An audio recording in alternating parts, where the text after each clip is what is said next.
What's up, guys? My name is Zach Colburn. I'm 20 years old. If you guys are new to the channel, please subscribe below. Check out some of the other videos. I like to do a lot of mindset talks about goals, about what it takes to be successful. So if you're into that, then stick around. This video is going to be a little bit different. It's not going to be about, things that you could use. It's going to be a little bit about myself. I want to talk about my story.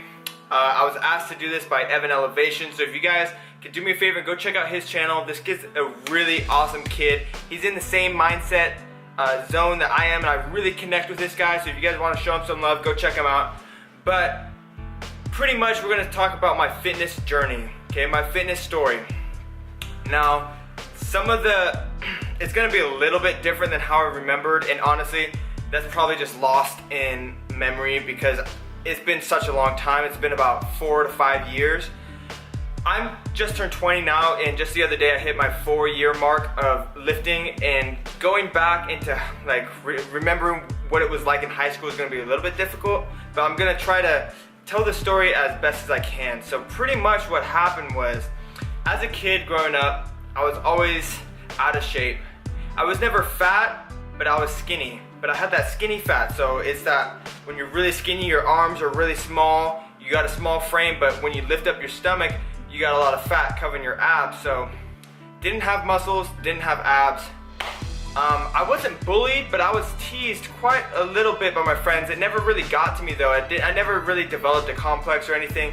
It was just like friendly teasing, like saying like, Zach, you're so skinny, Zach, you're like bones. It never got to me, it never bothered me. But I always wanted to be fit. I always wanted to have a six-pack. That was the thing.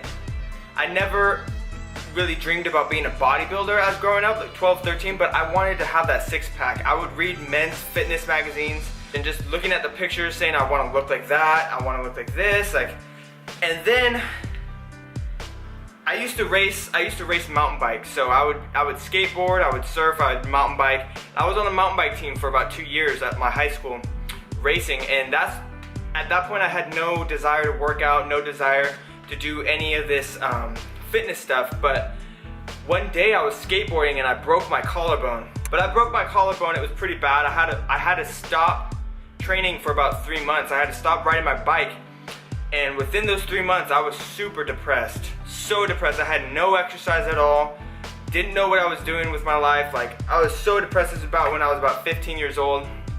I had doctors, I had therapists. It wasn't like some surface layer depression. It was like serious fucking, I needed help. So at that point I pretty much decided that I was gonna change my life once my shoulder got better. I think that's when the movie Captain America came out, and when Steve Rogers went into that little pod machine and came out like a beast, at that moment I said, I want to look like that. That was the moment right there. I remember watching it on my family on the couch saying, that's what I want to look like. And so once my collarbone got healed and I got cleared from my doctor, I started a program called P90X. Now, a lot of you guys know what P90X is. Started that, was doing a bunch of jumping jacks, push-ups, little weight row stuff, a lot of easy stuff, but it was I'm glad I went through it because that kick-started my fitness journey. Now, I wanted to go back into racing, but when I stopped P90X and I tried to continue working out while racing, it just wasn't gonna happen. There wasn't enough time in the day, there wasn't enough, I was losing gains riding my bike and not making enough gains lifting, so I had to choose one or the other. So I gave up racing, chose to go after fitness, and I got a gym membership. Now, this is when I was still doing pull-ups and push-ups in the gym, and someone came up to me and said, hey, look, you're not gonna get big doing push-ups, you gotta pick up the weights.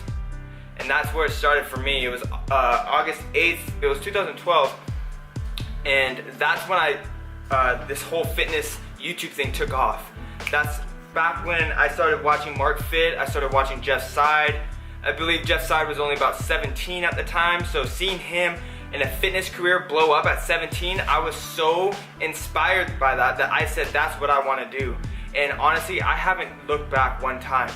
But that's what started my journey. I started watching people like Abel Albanetti. I started watching people like Mark Fit, and Greg Plitt was a big one I used to watch. And now I'm here in this YouTube community that's just so great because I'm connecting with wonderful people around the world. I'm connecting with wonderful people around the world. You're trying to say millions? No, I don't know what I was trying to say. You're trying to say millions and you guys are not connecting with millions. No, I don't know what I wasn't trying to say millions. Anyway, I'm here now, and pretty much what was happening is I graduated high school. You know, I put on some serious size. I graduated high school as the fitness guy. You know, sophomore year I never touched weights, but as soon as I graduated high school, I was the guy.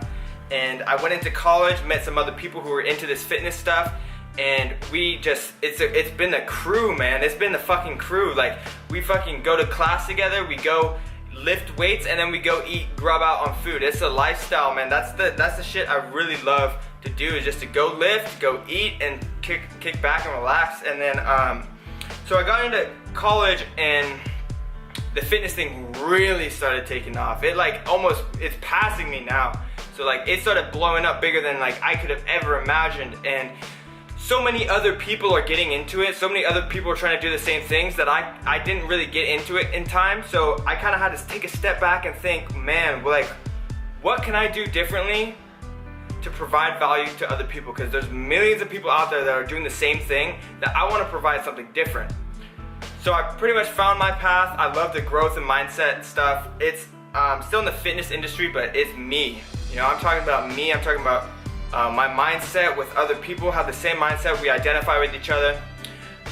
So after 2 years of college, I took a look around my surroundings, and I realized that I have to get out. You know, I have to get out of the area I'm living in because it's too small. The fitness game is too small there. It's dominated by certain people, and where I grew up, Monterey Bay, it's not a big town. It's only a town it's only as big as 100,000 people, and there's no room to grow. There's a glass ceiling there. You can only get so high because there's not very much opportunity. So when my girlfriend graduated high school, actually my girlfriend and I, about 2.5 years now, I started dating her when I was a senior in high school. She just graduated high school, so we waited for that to take the opportunity to leave. So now is where we are today. Now, I moved out of my parents' house when I was 20 years old to chase a dream, to chase a journey, to go after this YouTube community, and I haven't regretted the decision yet. I've been here for a little bit. We have our own apartment, we're doing our own thing. I can finally focus on me without the glass ceiling. Down here in San Diego, there is no glass ceiling. We have so much opportunity, and I recommend for every single teenager out there to get out on their own as soon as possible, because what you learn being independent will transfer over to all areas in life. You'll become so much more responsible for your own life and for your own decisions, that you can succeed at a much faster rate. So that's pretty much my journey. Started off like a lot of you. My goals in the beginning were to just get ripped and feel good about myself, to be able to take my shirt off at the beach and be the man, you know, be the fucking man. But after about 3 months, it changed like that. My goals were so much bigger. I wanted to do YouTube, I wanted to inspire other people, I wanted to be on the covers of magazines, I wanted to do all this stuff. Now it's changed a little bit. The magazine stuff, the mainstream fitness, I'm cool without. I want to be able to build a community and build a name for myself. That's probably the biggest thing, is to build your own name, because your name probably the most important thing you have. You want to be able to walk into a gym around the world, any gym around the world, and have people come up to you and say, hey, I know you, I've seen your videos. Like, you want people to know who you are before you even get a chance to introduce yourself. So that's the goal now, is to get your name, to get my name out there, to get other people's names out there. I just wanted to take a quick second to say thank you, Evan, for giving me the inspiration to tell my story. And if you guys haven't subscribed to his channel, go check him out. If you guys haven't subscribed to this channel, click that button. Peace out, guys.